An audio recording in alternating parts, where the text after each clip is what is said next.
Hi everyone, Austin Mize here.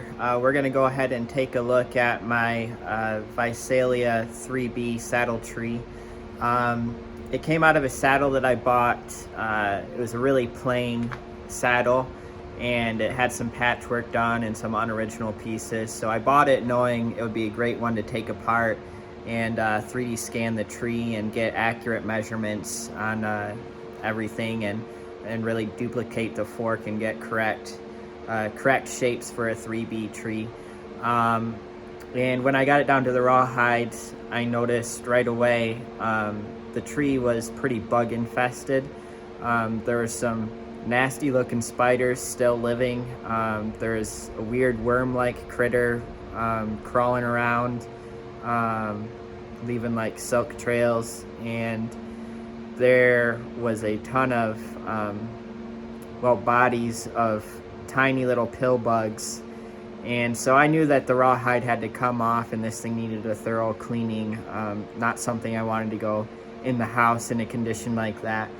And once I got the rawhide off, the pill bugs were everywhere. They're just pill bug bodies in every nook and cranny of this thing. Pretty gross.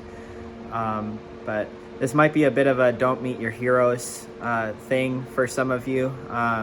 This tree was broken to pieces and it was totally being held together by the rawhide. It felt, I knew that the fork was loose, but other than that, it felt decently tight.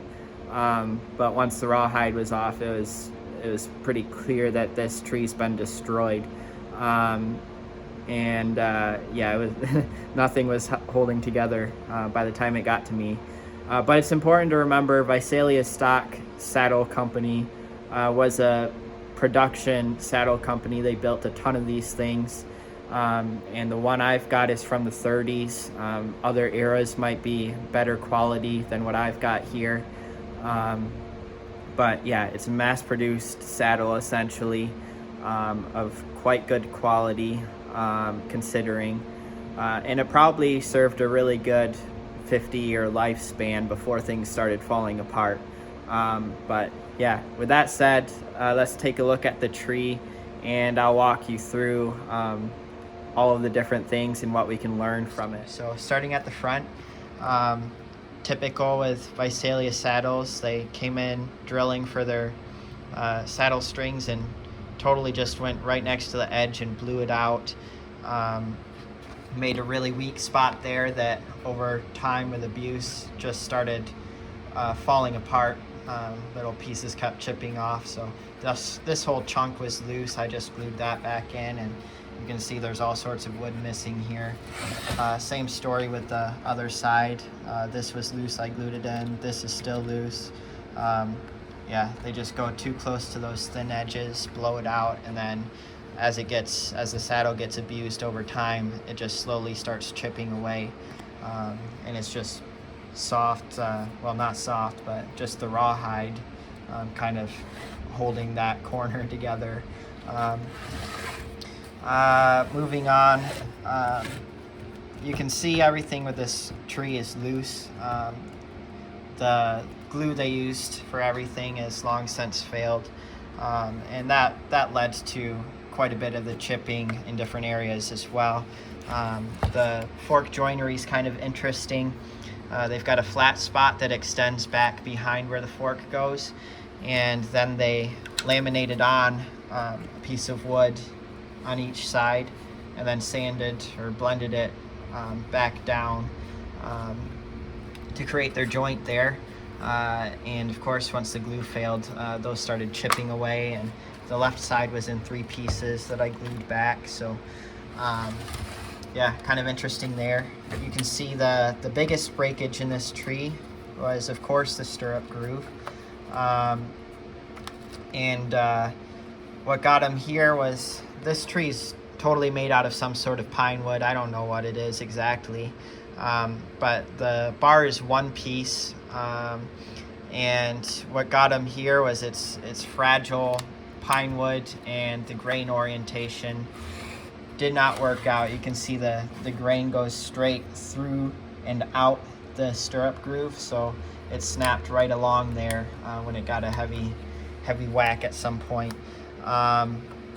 And another issue with this saddle is the rawhide was slit down both sides and separated. Someone noticed at some point and noticed it was pulling away slowly, so they put a patch of leather on each side and then nailed the tar out of it to try to hold that rawhide from continuing to pull away. And so that's what all these nail holes are doing, and they surely weren't helping anything.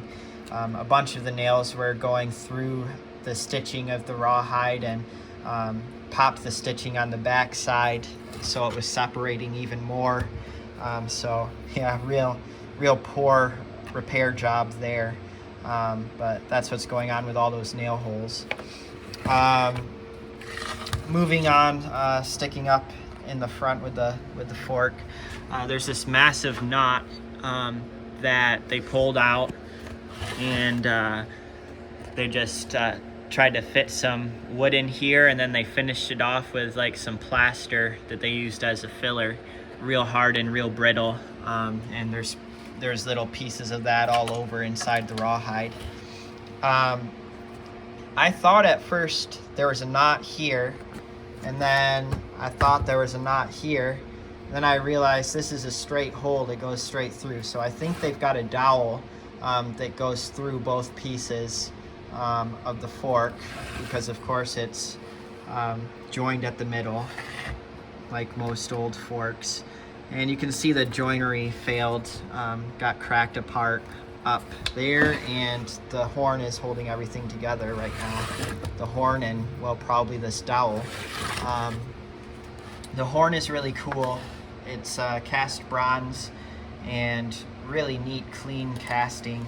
I'm just a nerd. I appreciate things like that. And moving back to the cantle, it does have a cut-in joint here for the cantle. Really shallow, but it's there. Really abrupt transition. So with the ground seat, they just added a dedicated piece here and here that they used to smooth that out in the leather. You can see we've got a 1/2-inch bevel, and what else? You can see the curved profile that Visalia used, kind of make like a continuous curve up and around the back. They also use a curve that comes out slightly here, and you'll notice that if you look at a lot of Visalia pictures. That's just a little extra curvature that they add to their trees. You can see the next major breakage in this tree was straight down the middle of the rear bar pad on the left. And what we've got going on here is we've got 1, 2, 3, 4, 5, 6, 7, at least 7 holes that go through the same line of grain, and it just created a perforation, and that sucker snapped at some point. And yeah, again, brittle wood, grain orientation, and a lot of holes right in line with the grain led to that breakage. We also have the edge broken off here and on this side as well. Those were loose in the rawhide. I glued them back on. And then finally, you can see their bars are crazy thin at the back. And at some point this got whacked, and this whole edge here was shattered and loose in several pieces. So I've already started gluing this whole edge back together, but it was, you can kind of see more detail here, just chipped to pieces. Joinery on the cantle, totally loose because the glues failed, and cracked in a few places. And what else? Oh, grain orientation coming up this way and coming up this way, and so this chipped off right here, just like the bottom of the bar pads did. And Oh, last thing is the stirrup grooves are interesting. So they have like a harsh 90-degree on the front here, and then they did a really careful, smooth, beveled in transition on the back here. And they put all their nails, they put nails along the front and had no nails in the rawhide on the back edge. So they were trying really hard to keep the strength back there, even though they were using grooves front and back. And if you look at the profile, they kept the bar quite thick through there too. So they did a good job doing whatever they could to make the bar strong there.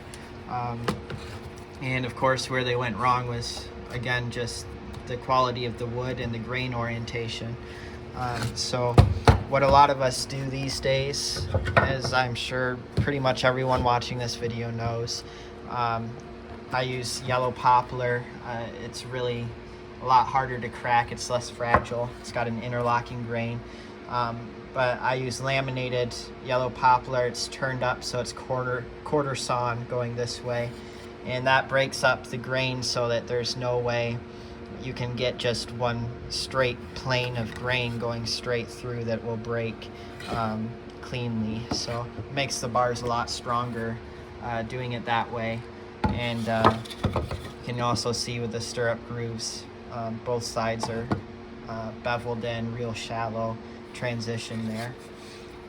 So I think that's it. If anyone has any questions, I plan on keeping this thing for a long time, so I'll have it on hand. I plan on gluing everything back together, cleaning it up real good, and getting a clear coat on it, and it'll just stay with me on display.